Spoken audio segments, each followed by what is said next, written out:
ಈ ರೆಡ್ಡಿಗಾರು ಹಾಗೆ ಅವರ ಆಪ್ತ ಮಿತ್ರರಾಗಿದ್ದ ಶ್ರೀರಾಮುಲು ನಡುವಿನ ಈ ಮುನಿಸು ಯಾವೆಲ್ಲ ಆಯಾಮದಲ್ಲಿ ಪರಿಣಾಮವನ್ನ ಬೀರ್ತಾ ಹೋಗ್ಬೋದು, ಅದಕ್ಕೆ ಸಂಬಂಧಪಟ್ಟಂತೆ ಒಂದು 4 ಡೈಮೆನ್ಷನ್ ಅಲ್ಲಿ ಇದನ್ನ ಅರ್ಥ ಮಾಡ್ಕೊಳ್ಳೋ ಪ್ರಯತ್ನವನ್ನ ಮಾಡ್ತಾ ಹೋಗೋಣ.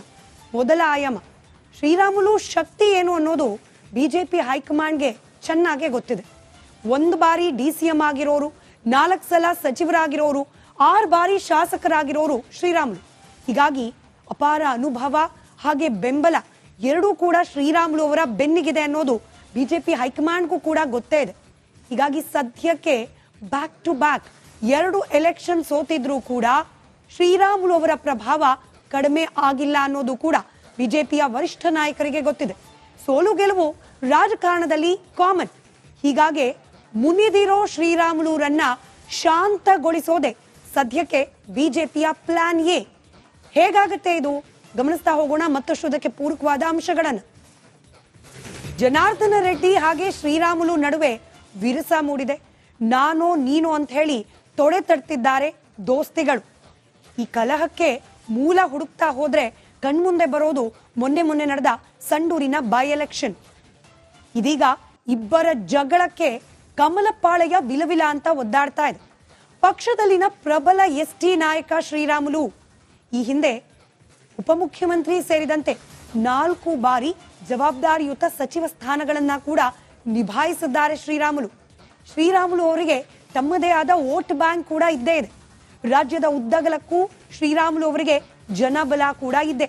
ತಕ್ಕ ಮಟ್ಟಿಗೆ ಯಾವುದೇ ಕಾರಣಕ್ಕೂ ಪಕ್ಷ ತ್ಯಜಿಸದಂತೆ ಶ್ರೀರಾಮುಲು ಅವರನ್ನ ಕಾಪಾಡಿಕೊಳ್ಳೋದು ಸದ್ಯಕ್ಕೆ ಬಿಜೆಪಿಯ ಪ್ಲಾನ್ ಎ. ಹೀಗಾಗಿ ಎಚ್ಚರಿಕೆಯ ಹೆಜ್ಜೆಯನ್ನ ಇಡ್ತಾ ಇದೆ ಬಿಜೆಪಿ ಪಾಳ್ಯ. ರಾಧಾಮೋಹನ್ ಅಗರ್ವಾಲ್ ಏನೋ ಬಂದು ನೇರವಾಗಿ ಮಾತನಾಡಿದ್ರು. ಹಾಗಂದು ಮಾತ್ರಕ್ಕೆ ಪಕ್ಷ ಅಲ್ಲಿಗೆ ಬಿಡ್ಲಿಲ್ವಲ್ಲ. JP ನಡ್ಡಾ ಕಾಲ್ ಮಾಡಿದ್ರು. ಶ್ರೀರಾಮುಲು ಅವರನ್ನ ಶಾಂತಗೊಳಿಸುವ ಸಲುವಾಗಿ ಖುದ್ದು ಹೈಕಮಾಂಡ್ ಇದೀಗ ಎಂಟ್ರಿ ಕೊಟ್ಟಿದೆ. ದೆಹಲಿಗೆ ಬನ್ನಿ, ಕೂತು ಮಾತನಾಡೋಣ, ಆತುರದ ನಿರ್ಧಾರ ಬೇಡ ಅಂತ ಹೇಳಿ ಖುದ್ದು JP ನಡ್ಡಾ ಶ್ರೀರಾಮುಲು ಅವರಿಗೆ ದೂರವಾಣಿ ಕರೆ ಮಾಡಿದ್ದಾರೆ. ಹೀಗಾಗಿ ಪಕ್ಷದಿಂದ ಉಚ್ಚಾಟನೆ ಅಥವಾ ಪಕ್ಷದಿಂದ ಬಿಟ್ಟು ಹೋದ್ರೂ ಪರವಾಗಿಲ್ಲ. ಜನಾರ್ದನ್ ರೆಡ್ಡಿ ಅವರು ಹೇಳಿದ್ರಲ್ಲ ಇವತ್ತು ಪತ್ರಿಕಾಗೋಷ್ಠಿಯಲ್ಲಿ, ಅಷ್ಟು ಸುಲಭದ ದೃಷ್ಟಿಯಿಂದ ಶ್ರೀರಾಮುಲು ಅವರನ್ನ ಬಿಜೆಪಿ ಪಾಳೆಯ ಅಂತೂ ಗಮನಿಸಲಿಕ್ಕೆ ಸದ್ಯದ ಮಟ್ಟಿಗೆ ಸಾಧ್ಯ ಇಲ್ಲ. ಎರಡನೇ ಆಯಾಮ ಏನಾಗಬಹುದು ಅದನ್ನು ಕೂಡ ಗಮನಿಸೋಣ. ಶ್ರೀರಾಮುಲು ಹಾಗೆ ರೆಡ್ಡಿ ಗುದ್ದಾಟದಿಂದ ಇಲ್ಲಿ ಮತ್ತೊಂದು ಸಮೀಕರಣ ಆಗೋ ಸಾಧ್ಯತೆ ಕೂಡ ತೆರೆದುಕೊಳ್ತಾ ಇದೆ. ಏನಂದ್ರೆ, ಮೊದಲೇ ವಿಜಯೇಂದ್ರ ಅವರನ್ನ ಕೆಳಗಿಳಿಸಬೇಕು ಅಂತ ಹೇಳಿ ಟೊಂಕ ಕಟ್ಟಿ ನಿಂತಿದೆ ಯತ್ನಾಳ್ ಬೆಟಾಲಿಯನ್. ಇದೀಗ ಶ್ರೀರಾಮುಲು ಅವರನ್ನ ತಮ್ಮ ಬಣಕ್ಕೆ ಸೆಳೆಯೋ ಪ್ರಯತ್ನವನ್ನ ಕೂಡ ಮಾಡೋ ಸಾಧ್ಯತೆ ಇದೆ ಯತ್ನಾಳ್ ಟೀಮ್. ರೆಡ್ಡಿ ಮೇಲೆ ಪ್ರಹಾರ ಮಾಡೋ ಸಂದರ್ಭದಲ್ಲಿ ರಾಮುಲು ಅವರು ತಮ್ಮ ಬೆಂಬಲಕ್ಕೆ ವಿಜಯೇಂದ್ರ ಅವರು ಬರಲಿಲ್ಲ ಅನ್ನೋದನ್ನ ಪದೇ ಪ್ರಸ್ತಾಪ ಮಾಡ್ತಾ ಇದ್ರು. ಹೀಗಾಗಿ ಶ್ರೀರಾಮುಲು ಅವರಿಗೆ ಒಂದು ಅಸಮಾಧಾನ ಇದೆ ವಿಜಯೇಂದ್ರ ಅವ್ರ ಮೇಲೆ ಅನ್ನೋದು ಯತ್ನಾಳ್ ಟೀಮ್ ಕೂಡ ಗಮನಿಸಿದೆ.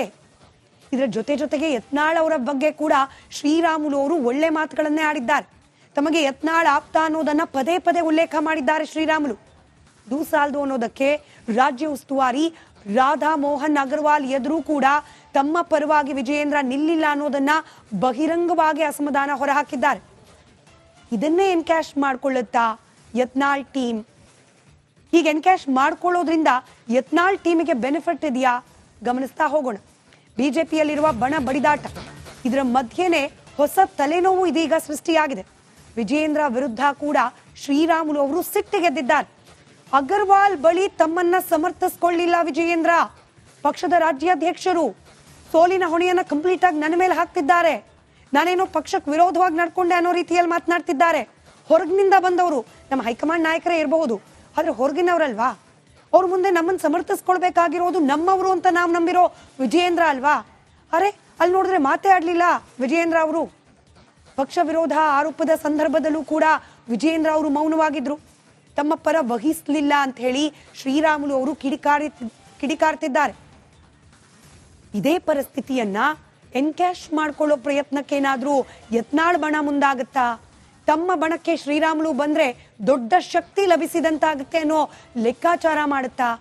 ವಿಜಯೇಂದ್ರ ಹಠಾವೋ ಅನ್ನೋ ತಮ್ಮ ಹೋರಾಟಕ್ಕೆ ಶ್ರೀರಾಮುಲು ಅವರ ಎಂಟ್ರಿಯಿಂದ ಆನೆ ಬಲ ಬಂದ್ರು ಒಳ್ಳೇದೇ ಅನ್ನೋ ಲೆಕ್ಕಾಚಾರದಲ್ಲಿ ಇದೆಯಾ ಯತ್ನಾಳ್ ಬಣ?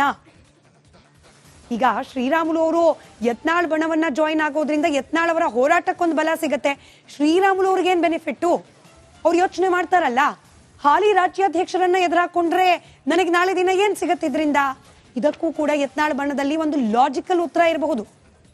ಈಗ ನಾವು ಅಧ್ಯಕ್ಷರ ಬದಲಾವಣೆ ಬೇಕು ಅಂತ ಆಗ್ರಹಿಸ್ತಿದ್ದೀವಲ್ಲ, ಹೀಗಾಗಿ ಅಧ್ಯಕ್ಷ ಸ್ಥಾನಕ್ಕೆ ನಿಮ್ಮನ್ನೇ ಕಣಕ್ಕಿಳಿಸ್ತೀವಿ ಅನ್ನೋ ಆಫರ್ ಕೊಟ್ಟರು ಅಚ್ಚರಿ ಇಲ್ಲ.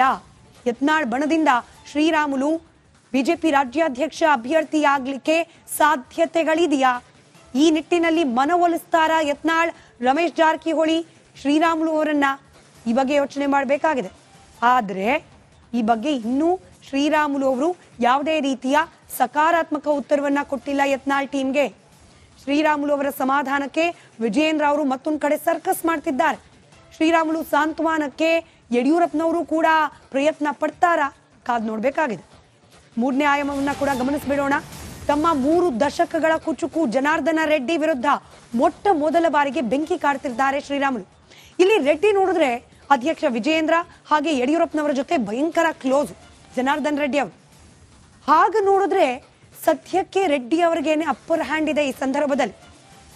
ಆದ್ರೆ ಭವಿಷ್ಯದಲ್ಲಿ ತೊಡಕಾಗ್ಲಿದೆಯಾ ಅನ್ನೋ ಆತಂಕ ಕೂಡ ರಾಮುಲು ಅವರಿಗೆ, ಅಂದ್ರೆ ರೆಡ್ಡಿ ಅವರು ವಿಜಯೇಂದ್ರ ಹಾಗೆ ಯಡಿಯೂರಪ್ಪನವರ ಜೊತೆಯಲ್ಲಿ ಕ್ಲೋಸ್ ಆಗಿರೋದು ತಮಗೆ ಮುಂದಿನ ದಿನಗಳಲ್ಲಿ ಅಪಾಯ ಆಗಬಹುದು ಅನ್ನೋ ಸಣ್ಣ ಮಟ್ಟದ ಅಳುಕು ಶ್ರೀರಾಮುಲು ಅವರಿಗೆ ಇದ್ದೇ ಇದೆ.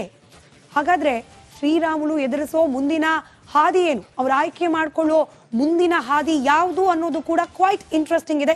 ಗಮನಿಸ್ತಾ ಹೋಗೋಣ. ಶ್ರೀರಾಮುಲು ಮುಂದಿರುವ ಮುಂದಿನ ಹಾದಿಯ ಆಯ್ಕೆಗಳು ಏನಿರಬಹುದು? ಪಕ್ಷದಲ್ಲಿ ತಮ್ಮನ್ನ ತುಳಿಯೋಕೆ ರೆಡ್ಡಿ ಶತಪ್ರಯತ್ನ ಪಡ್ತಿದ್ದಾರೆ ಅನ್ನೋದು ಈಗ ಗೊತ್ತಾಗಿ ಹೋಗಿದೆ.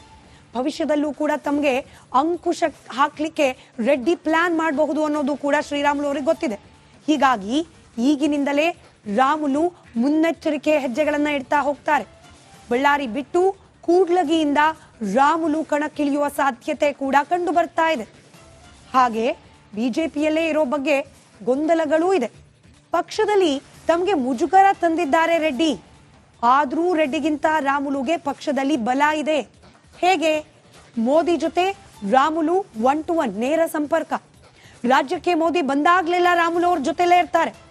ಕೇವಲ ಮೋದಿ ಮಾತ್ರವಲ್ಲ, ಅಮಿತ್ ಶಾ, ನಡ್ಡಾ, ರಾಜನಾಥ್ ಸಿಂಗ್ ಹೀಗೆ ಬಿಜೆಪಿಯ ಸಾಲು ಸಾಲು ವರಿಷ್ಠರ ಜೊತೆಯಲ್ಲಿ ಉತ್ತಮವಾದ ಸ್ನೇಹವನ್ನೇ ಹೊಂದಿದ್ದಾರೆ ಶ್ರೀರಾಮುಲು.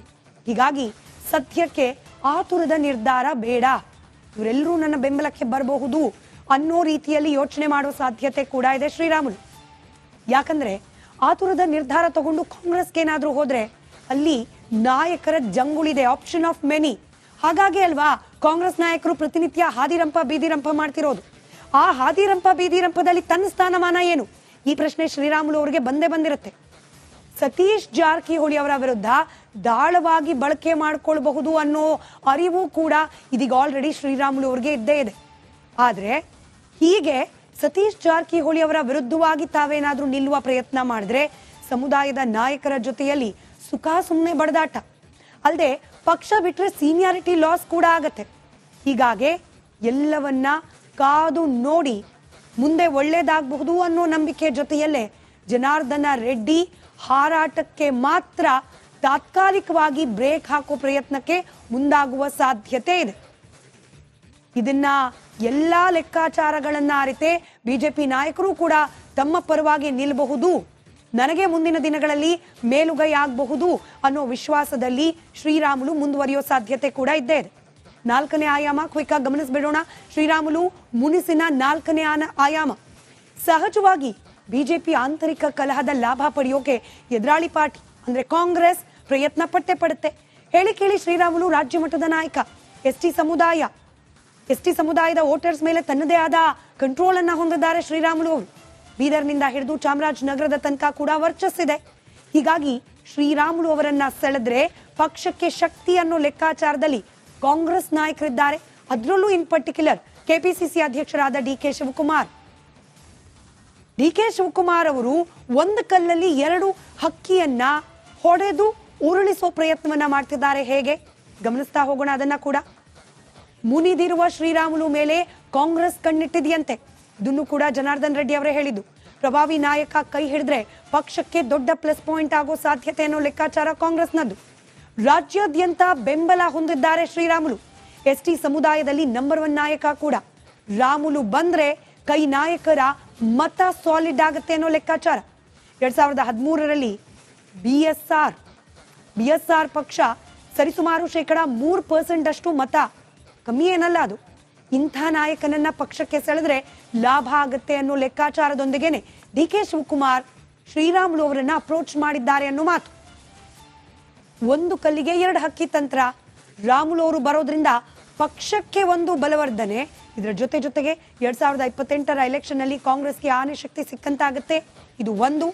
ಎರಡನೆಯದು, ತಮ್ಮ ದುಶ್ಮನ್ ಸತೀಶ್ ಜಾರಕಿಹೊಳಿಗೂ ಕೂಡ ಕೌಂಟರ್ ಕೊಟ್ಟಾಗತ್ತೆ ಅನ್ನೋ ಲೆಕ್ಕಾಚಾರ.